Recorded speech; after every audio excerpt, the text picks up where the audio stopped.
Alright, let's do this thing. This will be the first part in a three, maybe four-part series um, on the F1 2022 season review. We'll go in reverse championship order and go by team. Original content, I know, but I feel like this is probably the best way to summarize what has been a very entertaining F1 season. So, without further ado, let's start at the bottom with Williams. Last year, they finished 8th in the constructors. This year, last, as mentioned earlier. Like Latifi with 2 points, Albon with 4 points. Make no mistake about it, the Williams is by far and away the worst car on the grid, in the aggregate at least. Obviously, they have good straight line efficiency, and we did see that at times, specifically at Monza. However, there's not much that really either driver could have done to improve um, on a last place finish. You'd have to say that even the two teams that were above them, Tauri and Haas, were the by far and away the better side, or the better teams rather. So just going driver by driver again, Albon did pretty well, all things considered. Again, the I think the best praise we could give him is that at times it genuinely looked like it was George Russell back at Williams, which, considering how Albon's spell at Red Bull went, you have to say that's pretty high praise, and I'm looking forward to seeing how he gets on next year. Latifi, less impressed by him. Again, 2 points, both of them coming at the Japanese Grand Prix. After that early change to intermediates. However, just generally did not have the pace to match Albon. And indeed, if you can make an argument that he was behind Russell last year purely based off Russell's pace, and if you also subscribe to the idea that Albon, while good, is nowhere near a George Russell talent, then frankly, Latifi's position becomes very much untenable. Moving forward for this team, it's hard to see how they really improve on last place, sad to say, by themselves. And by that, I mean they probably have to rely on a lot of teams or the teams above them slipping up, and slipping up pretty majorly, to be honest, to get out of last place. Again, Albon staying for next year. We know he's a known quantity. We know what he can do. You just back him to pick up a few points here and there, given given a good strategy. Think back to Australia when he picked up 10th, based off essentially running the hard tire all race. And you got Logan Sargent, which first American in F1, first time American in F1 since Scott Speed, and it'll be interesting to see how he adapts to what's essentially the worst car on the grid. And like I said, I don't really see that changing too much in the coming year. So it's a bit of a mixed bag for Williams. Sargent could turn out to be great. We just don't know. We know he has pace in the feeder categories. But then again, this is, as I keep saying again, probably going to be the worst car on the grid again next year. So probably can't read too much into that. Now moving on to Alpha Tauri. Last year they were 6th, this year 9th. Gasly had 23 points, Sonoda had 12 points. They were 2 points behind Haas, which, given where both teams were at the end of last season, alright, Haas did tank that entire last season. But AlphaTauri had a pretty good car, and at the hands of Pierre Gasly last year, they would challenge, the likes of Lando Norris and the Alpines for the best of the rest spot. So it is quite a bit of a come down for the Italian squad. So again, it is a disappointment. Make no mistake about it. Relative to last year, the car has not been very good. Reliability has been a bit of an issue as well, I seem to remember, relative to last year. Gasly Gasly's also had a bit of a come down, although how much of that is his own standard slipping and how much of that is kind of induced by the car, I guess we'll never know. But there have been cases of quality from Pierre Gasly this year. That fifth place in Baku was a key reminder of that. And I'll be fascinated to see how Gasly gets on in Alpine, a team that, reliability aside, is quite comfortably the best of the rest. So again, Gasly, quality driver, we know what he can do. Um, and even if he performs to, say, 80-90% of his level that he did last year in 2021 at Alpine, then we'd still probably back Alpine to potentially retain fourth. Reliability issues hopefully fixed for them. But yeah, Gasly, pretty low key season this year. Uh, Sonoda's definitely improved relative to last year. There was he was a lot close to Gasly. I think Gasly still beat him in the head-to-head 13-8 in both qualifying and races rather. So there was definitely improvement, but the improvement to be had. But Sonoda can, I think, be fairly satisfied with his year. Definitely got some good points. Definitely was not as crash heavy as or crash happy for that matter as last year. However, you do have to wonder that at the rate he's going, is this enough for him to retain his AlphaTauri seat? Because remember, he'll be in his third year in F1 next year, and I guess he's a beneficiary of the Red Bull Academy potentially not really churning out as much talent as it used to back then. But you've got a lot of talent still in F2. You'd imagine the likes of Dennis Hauger, who is a dominant F3 champion and is now moving to MP Motorsport, the team who finished first in F2 this year, the team who took Felipe Djokovic to the title.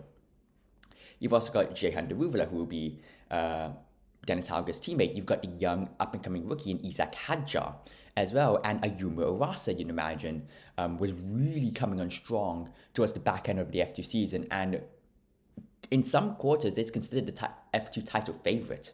So, again, there's a lot of talent there that's waiting in the wings, and Tsunoda really needs to pick it up.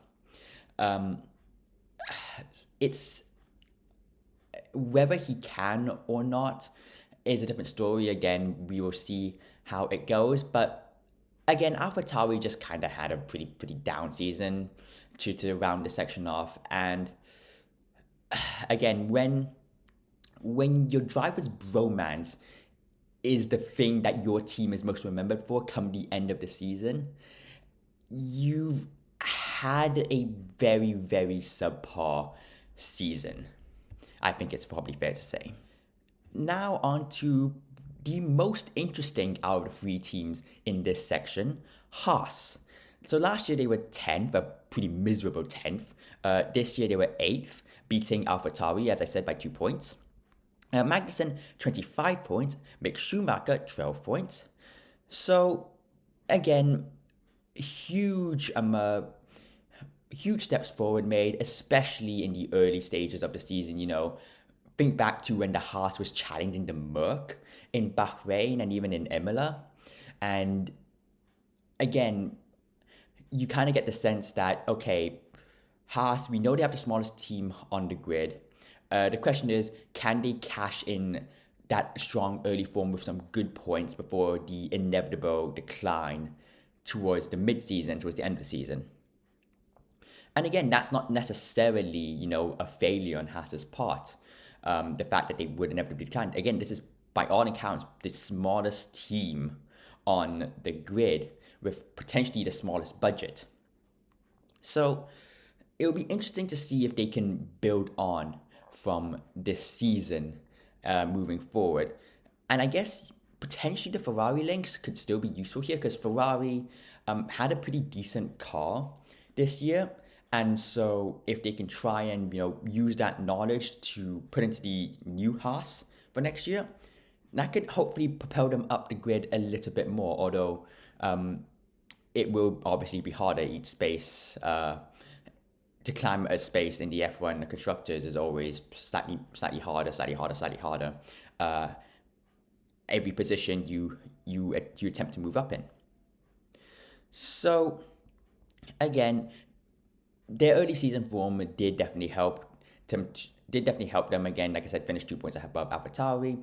Had some pretty good mid-season pace. I think Mick Schumacher got a couple of good points finishes in Austria and I want to say Silverstone as well.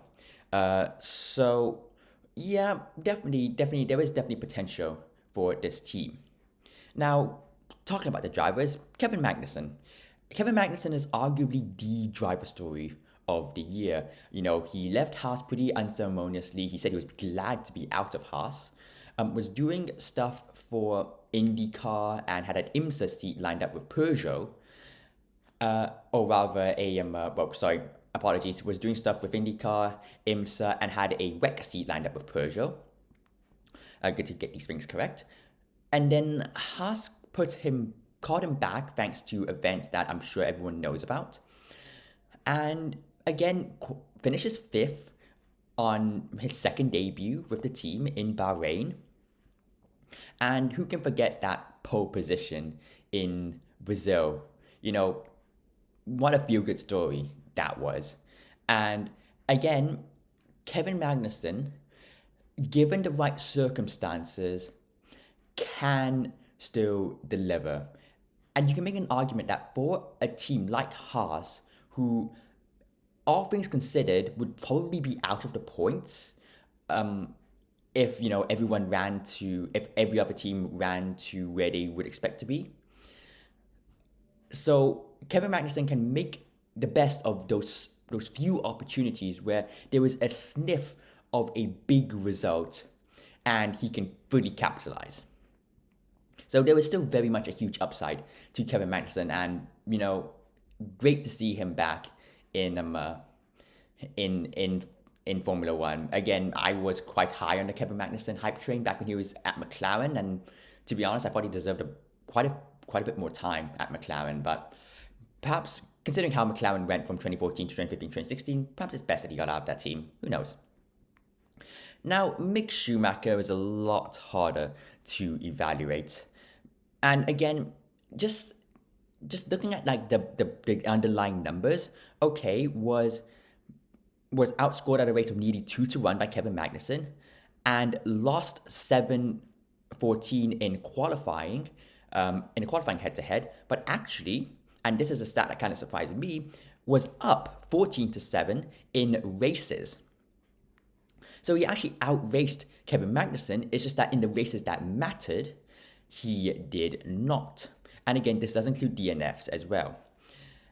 So again, it's a weird season for Mick Schumacher, because on the face of it, you'd imagine that he did enough to get another chance back in the Haas seat for 2023. However, his perception as a heavy crasher definitely didn't help. His inability to get the most out of the car at times also didn't help. Think back to Kevin Magnussen's pole in Brazil. The last car on that grid in those tricky conditions was Mick Schumacher, which is not exactly a great look, if I'm being brutally honest.